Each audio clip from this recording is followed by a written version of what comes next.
Jadi siapa ahlullah? Orang yang kenal kepada Allah, orang yang biasa dialog dengan Allah.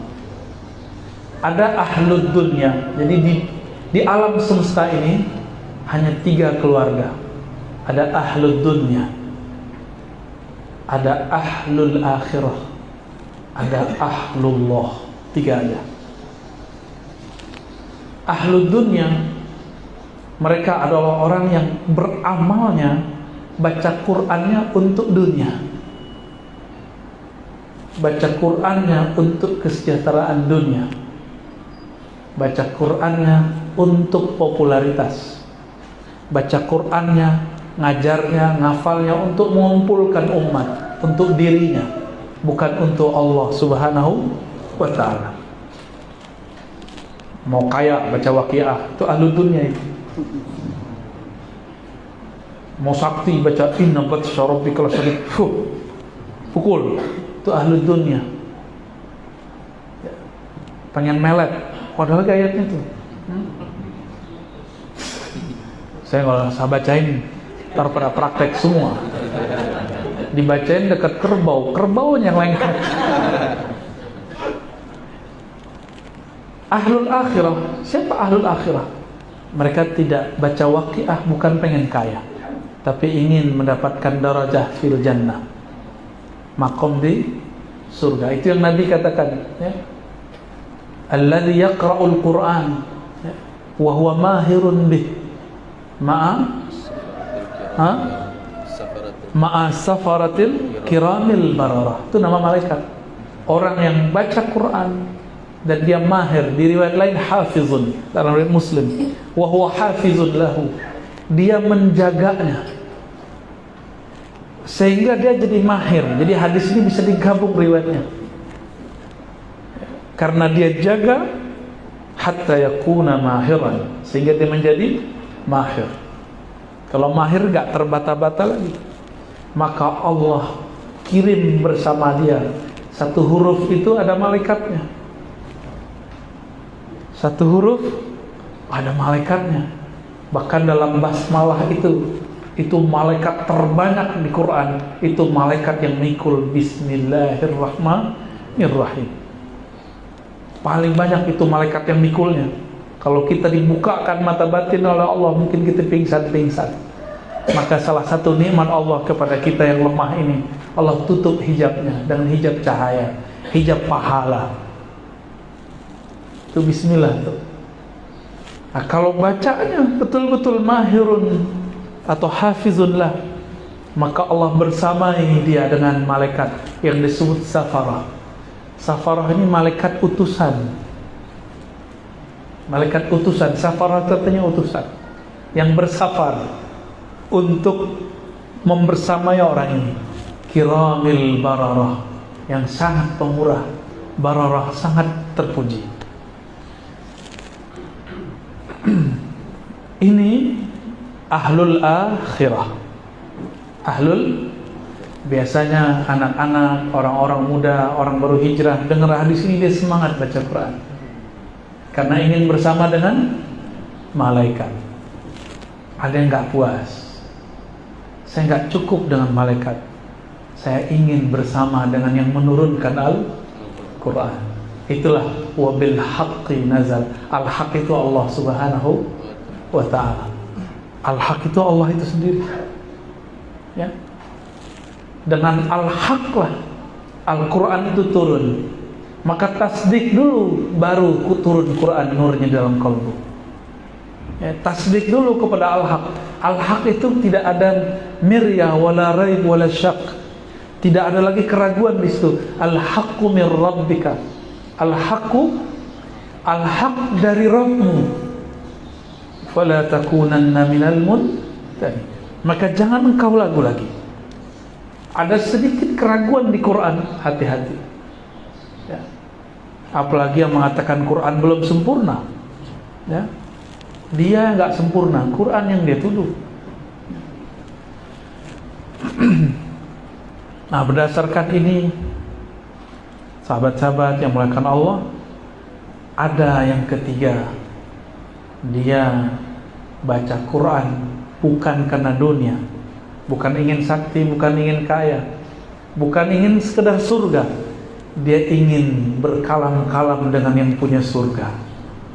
Bukan sekedar dibebaskan dari neraka, tapi dia ingin bersama dengan yang menciptakan neraka. Itulah ahlullah. Sehingga mereka ada yang berkata, ya Rabb, seandainya engkau memasukkan kami dalam neraka-Mu, tidak masalah, yang penting engkau ridha kepada kami. Kalau Allah ridha, mungkin gak masuk neraka? Gak mungkin ya. Nah, itulah mereka ahlullah wa khasatuh. Maka mereka ini setiap kali bertemu nama Allah di dalam Al-Quran pasti bergetar. Wajilat qulub, pasti ada getaran di kolbunya. Gak mungkin gak ada getaran di dalam kolbunya. Tapi jika getaran itu sudah kuat, sudah biasa, maka kolbunya akan tenang. Tsumma talinu juluduhum wa qulubuhum ila dzikrillah. Surat Az-Zumar, ya. Al-Quran yang Allah turunkan itu membuat kita bulu roma kita berdiri, jantung kita berdebar. Tapi kalau sudah dekat, awal-awal ketemu deg-degan, tahu deg-degan, berdesir. Awal-awal dulu Ustadz Thahir jatuh cinta, berdesir nggak Ustadz? Terasa ya, kayak mau copot jantung. Saya nggak bisa balas pantunnya beliau. Nanti Ustadz Thahir aja balas ya. Walaupun lahir di tanah Minang, tapi sudah nggak dapat cara berpantun, ya. Lidah sudah keluh. Tapi saya senang sekali dengarnya, kayak masuk ke alam mana itu. Tahun-tahun berapa gitu dulu ya. Itu baru pantun Melayu. Gimana Al-Quran? Lebih indah lagi. Indahnya bukan main. Hatta Nabi SAW yuhibbu ayasma' min ghairi. Nabi itu juga senang mendengar dari selainnya. Dipanggillah Ubay, penghafal Al-Quran. Turun ke Nabi, diturunkan ke Ubay. Apa kata Nabi kepada Ubay bin Ka'ab radhiyallahu ta'ala anhu? Wahai Ubay, ikra, bacakan kepadaku. Apa kata Ubay? Ya Rasulullah, apakah aku membacakan kepada engkau sedangkan Quran turun kepada engkau? Masyhur hadisnya, hadis Sahih Bukhari. Lalu Nabi mengatakan sallallahu alaihi wasallam, Allah memerintahkanmu untuk membacakannya kepadaku di satu redaksi. Apa kata Ubay? Samani Rabbi, Allah menyebut namaku. Karena Ubay ahlullah, dia kekasih Allah, disebut nama dia oleh kekasihnya, maka dia bergetar. Samani Rabbi, bergetar itu Ubay. Jadi dia bergetar dulu baru bisa baca Quran. Allah menyebut namaku wahai Rasulullah. Nabi mengatakan na'am sallallahu alaihi wasallam. Bayangkan, nama kita disebut oleh pemimpin negeri yang adil, disebut oleh pejabat yang amanah. Senang nggak? Kalau sama yang nggak adil kita nggak senang, ya. Kawan saya mantan pejabat, mantan, diundang oleh menteri untuk sholat id di sampingnya. Itu jadi bahan cerita dia. Senangnya bukan main. Aku masih disebut oleh Pak Menteri, Bu Menteri. Itu baru yang nyebut, yang undang siapa? Menteri. Bagaimana jika yang menyebut, yang mengundang, yang memerintah langsung pemilik alam semesta ini? Maka Ubay namanya terkenal tidak hanya di bumi, namanya harum sampai ke langit, bahkan sampai ke arasnya Allah Subhanahu wa ta'ala. Maka Nabi hanya seperti Ubay lah yang pantas membacakan Quran ke Nabi sallallahu alaihi wasallam. Maka dibacakan oleh Ubay. Di saat itulah Ubay, ya, membaca di depan Nabi. Itu awalnya, itu disebut rabitah. Membaca Quran di hadapan guru, supaya lenyaplah memandang guru. Yang dipandang adalah Sang Maha Guru, Allah Subhanahu wa ta'ala. Itulah yang disebut ahlullah. Jika dia baca Quran seakan-akan dia di hadapan Rasulullah sallallahu alaihi wasallam. Tapi kan kita tidak bertemu Rasulullah, maka perlu berguru. Ingat kita baca depan guru. Nanti rasa itu akan Allah turunkan, Allah naikkan sampai kepada baginda Rasulullah SAW. Dari Rasulullah lenyaplah semua itu. Wa ma baqiya illallah.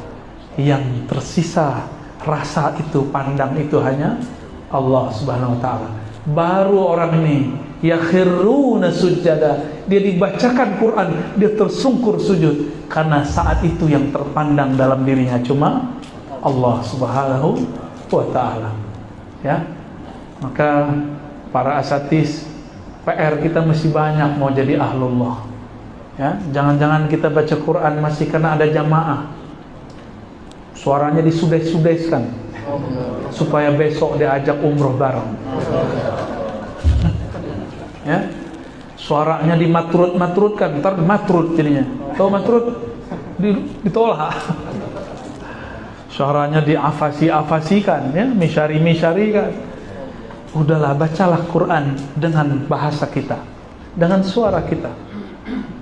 Suara yang indah itu bukan suara fulan. Sayyidina Abu Bakar As-Siddiq disebut oleh Rasulullah, suruh dia jadi Quran, jadi imam salat baca Quran. Sayyidina Abu Bakar, apakah dia aqra dalam artian ahsanuhum sautan? La. Apakah dia orang yang paling bagus bahasa suaranya? Tidak. Tapi kok disuruh Abu Bakar jadi imam? Karena setiap kali dia baca bismillah, dia bergetar takut, merasa hadir yang punya nama.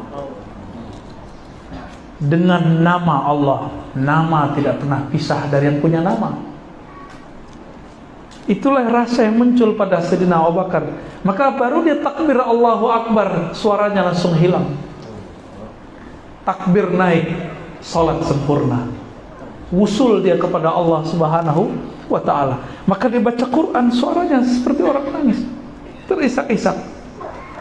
Awal saya dulu selesai suluk 40 hari, saya baca Al-Fatihah, baru bismillah saya nggak sanggup.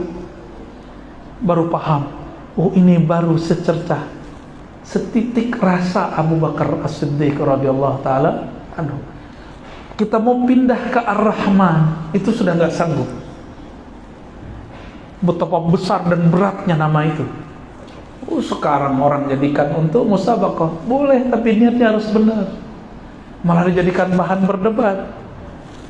Itu orang yang berdebat dengan ini nggak mengerti rahasia asma-asma di dalamnya.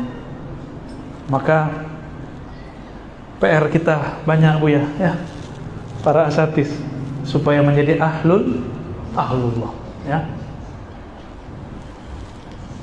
Jadi oleh-olehnya 3 itu: ahlul dunya, ahlul akhirah, ahlullah.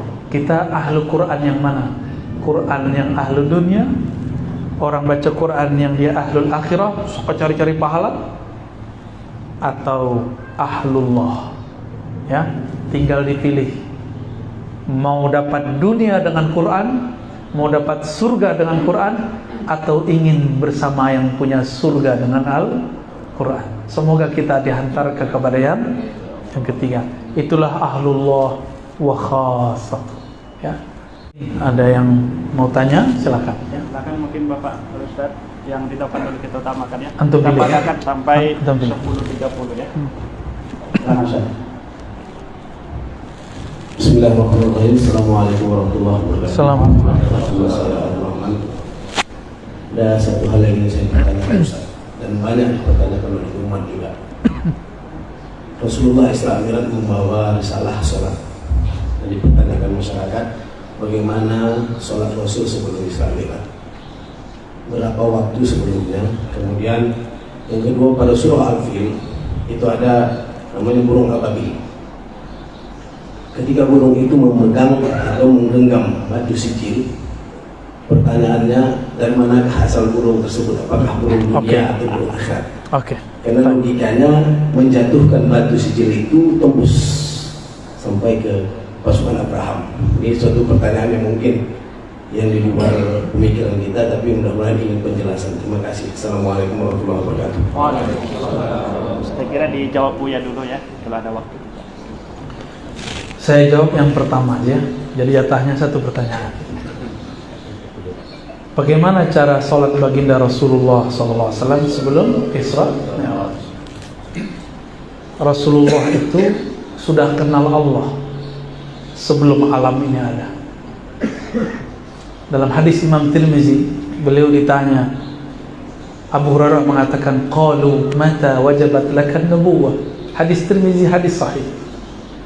Wahai Rasulullah, kapan engkau ditetapkan jadi nabi?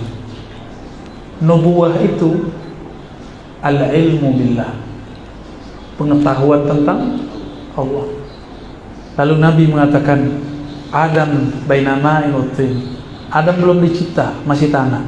Aku sudah diangkat jadi nabi. Sudah sholat beliau. Tapi sholat di alam, di masa-masa sebelum alam ini ada, sholat alam ruh, sholat azaliyah, itu berbeda dengan sholat yang ada sekarang. Cuma intinya sama. Ya.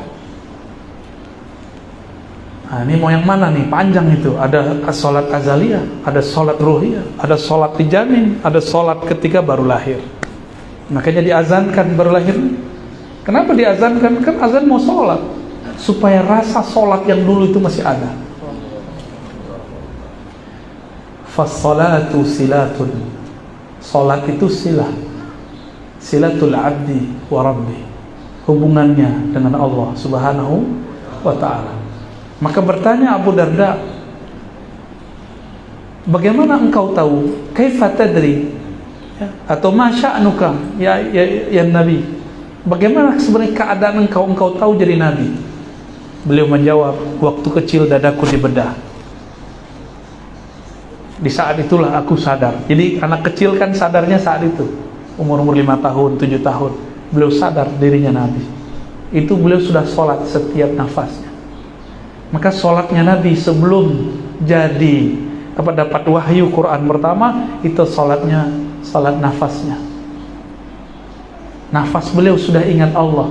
Kan aqimis sholata lidzikri, surat Thaha. Ya, dirikan sholat untuk mengingatku. Beliau mengingat Allah di setiap nafasnya. Itulah sholat beliau sebelum diturunkan wahyu Quran. Diturunkan Quran, maka turunlah surat Al-Muzammil, Qumil laila illa qalila. Zahir yang didapat oleh orang ahli sanad Quran, Sayyidina Nabi SAW berguru kepada Sayyidina Jibril. Ya, nggak salah. Jibril nganter Nabi sampai ke langit ke-7, sampai ke Lauh Mahfuz. Bisa nggak tembus sampai kepada Aras? Jadi siapa yang jadi guru?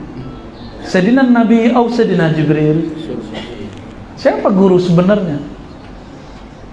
Maka dalam sanad saya hilangkan nama Sayyidina Jibril kecuali sebagai fasilitator. Ya, anin Nabi anillah. Ya, ini revisi sanad di zaman ini. Ane mau tanya lagi sama antum.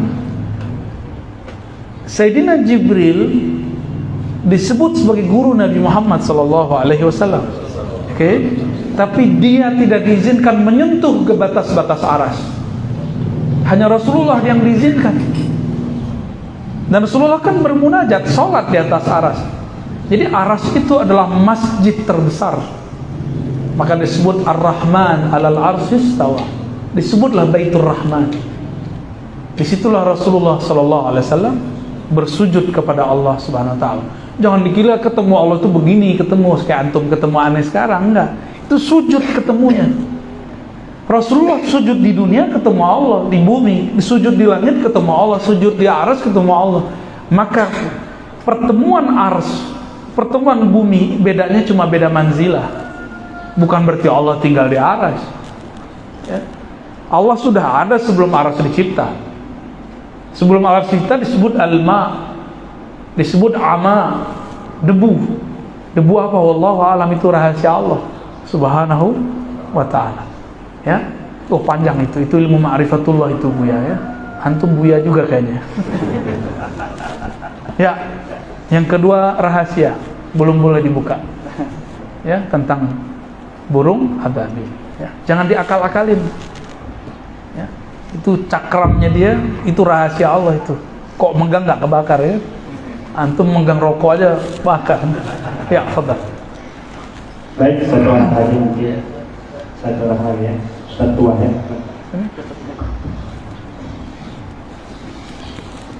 Assalamualaikum warahmatullahi wabarakatuh. Assalamualaikum. Alhamdulillah ya, kita mendengarkan ya sajian ilmu yang cukup merasakan sentuhan jiwa juga bagi kita semua. Saya ingin bertanya tentang persoalan lagu Al-Quran, karena ini menurut saya harus kembali dihidupkan. Ada beberapa redaksi yang saya baca, menurut ulama bahwa lagu Al-Quran itu muncul tanpa diawali dari notasi-notasi nada.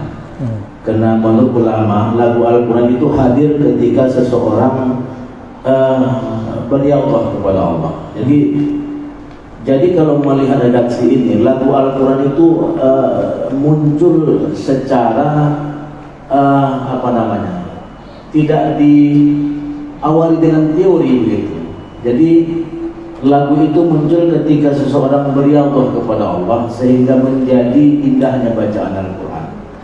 Pertanyaannya, sekarang lagu ini kan berkembang, ada Bayati, Sabah, Hijaz dan Nahaw dan sebagainya, dan bahkan ketika hari di MTV kan seakan-akan lagu ini menjadi dominasi utama bagi penilaian Dewan Juri, sehingga lagu ini sudah digiring kepada pengembangan segera. Apakah dia ya ini maksudnya apakah lagu ini ada pembatasannya? Oke, baik. Ya. Seperti apa begitu? Terima kasih. Ketika Sayyiduna Nabi SAW beliau malam hari, jadi malam hari suka belusukan, melihat sahabat Nabi lagi ngapain. Di satu gang terdengar suara yang merdu sekali. Ternyata itu suara Sayyiduna Abu Musa al-Asy'ari. Maka Nabi tertegun dan diam. Bayangkan jika Nabi Daud baca Mazmur atau Zabur, yang berhenti malaikat, angin, tumbuhan, hewan, semuanya berhenti. Ketika Abu Musa baca Quran, yang berhenti Sayyidul Alamin, penghulu alam semesta, penghulu dunia akhirat, kekasih Allah yang paling dicintainya di bumi, yang paling ditinggikan di akhirat, yang paling dekat di hadiratnya. Kira-kira gimana? Makomnya Abu Musa, makom apa tuh? Pakai irama apa Abu Musa?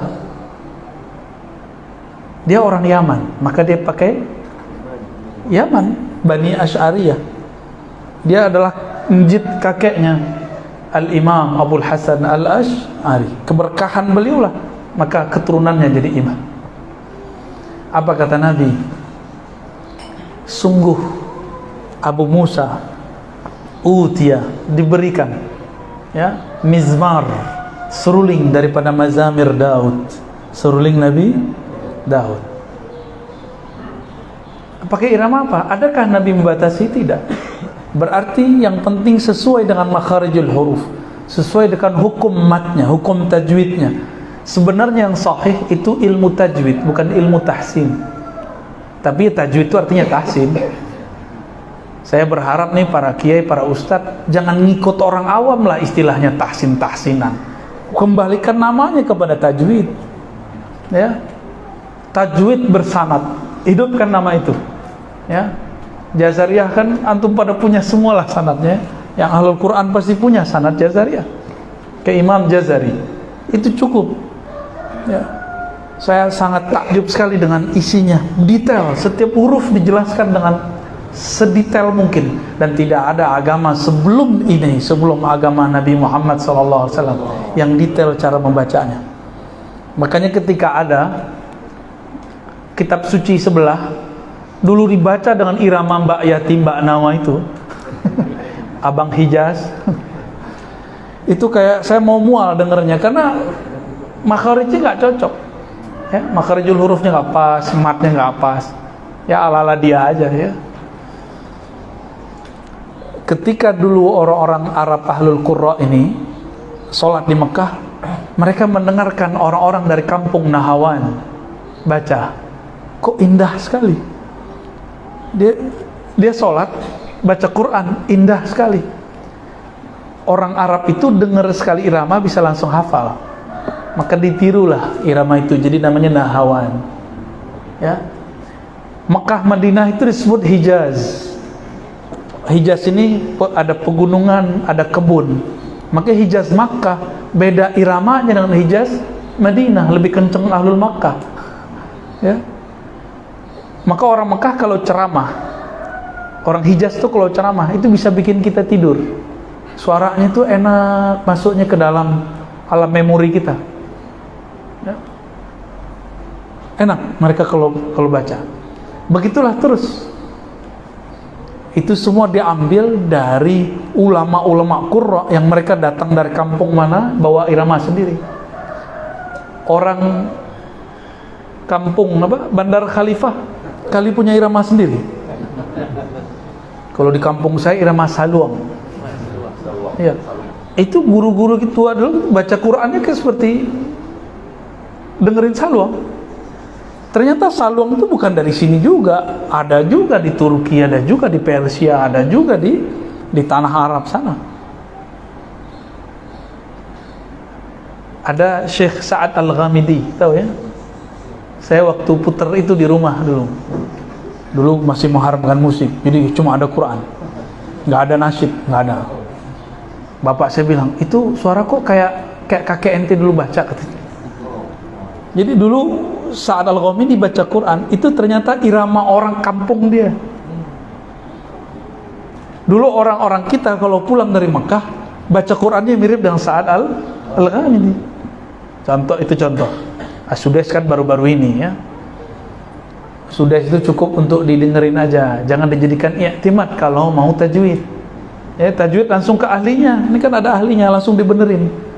Kalau nggak terbunyinya sama, mulutnya beda. Nanti agak bengang-bengang dikit, hurufnya nggak ke hidung, keluarnya ke hidung. Ya, maka hidungnya kempang-kempis tadi. Udahlah pesek ya, kempang-kempis.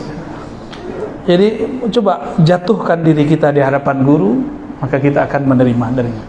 Jadi irama-irama tadi itu dibolehkan oleh sebagian besar ulama kita. Dulu guru saya Syekh Aiman Syawwa, bukan Aiman Suwaid ya. Ini sekampung mereka sama-sama dari Suriah. Itu baca Quran. Dulu saya sempat belajar kecil itu belajar munaghamat namanya. Ya, itu munagham. Berirama. Ada ketukannya, ada notesnya. Lalu mengharamkannya. Biasa ketemu kelompok sebelah. Shadaqallahul azim, dia bid'ah dulu ya. Serius. Tapi batin ini nggak bisa nolak bahwa suara ini bagus. Bahkan guru kami di awal-awal kami ngaji, Syekhuna Ali Mustafa Yaqub, itu dulu memakruhkan baca Quran dengan munaghamat. Tapi lama-lama beliau membolehkannya. Syekh Aiman Syawwa, guru kami, membolehkannya. Bahkan belum mimpin sholat dengan irama. Tapi kalau Syekh Aiman Suwaid nggak mengizinkan. Bagi beliau yang penting makharijul huruf. Maka saya sarankan adinda yang santri-santri jangan pentingkan irama dulu, makharij dulu. Ya, khatamkan Jazari kalau bisa 2 kali 3 kali sampai betul mutafannin fasih, baru belajar irama. Jangan kebalik, irama dulu baru. Jangan kebalik ya. Yang disuruh itu makharijnya. Nanti orang yang baca dengan makharij, iramanya akan indah sendiri. Insya Allah. Orang-orang kayak beliau ini telinganya sensitif. Ya. Kalau bunyinya nggak sesuai, itu bisa terganggu sholatnya. Jangan ganggu sholat guru-guru kita ya. Khalas.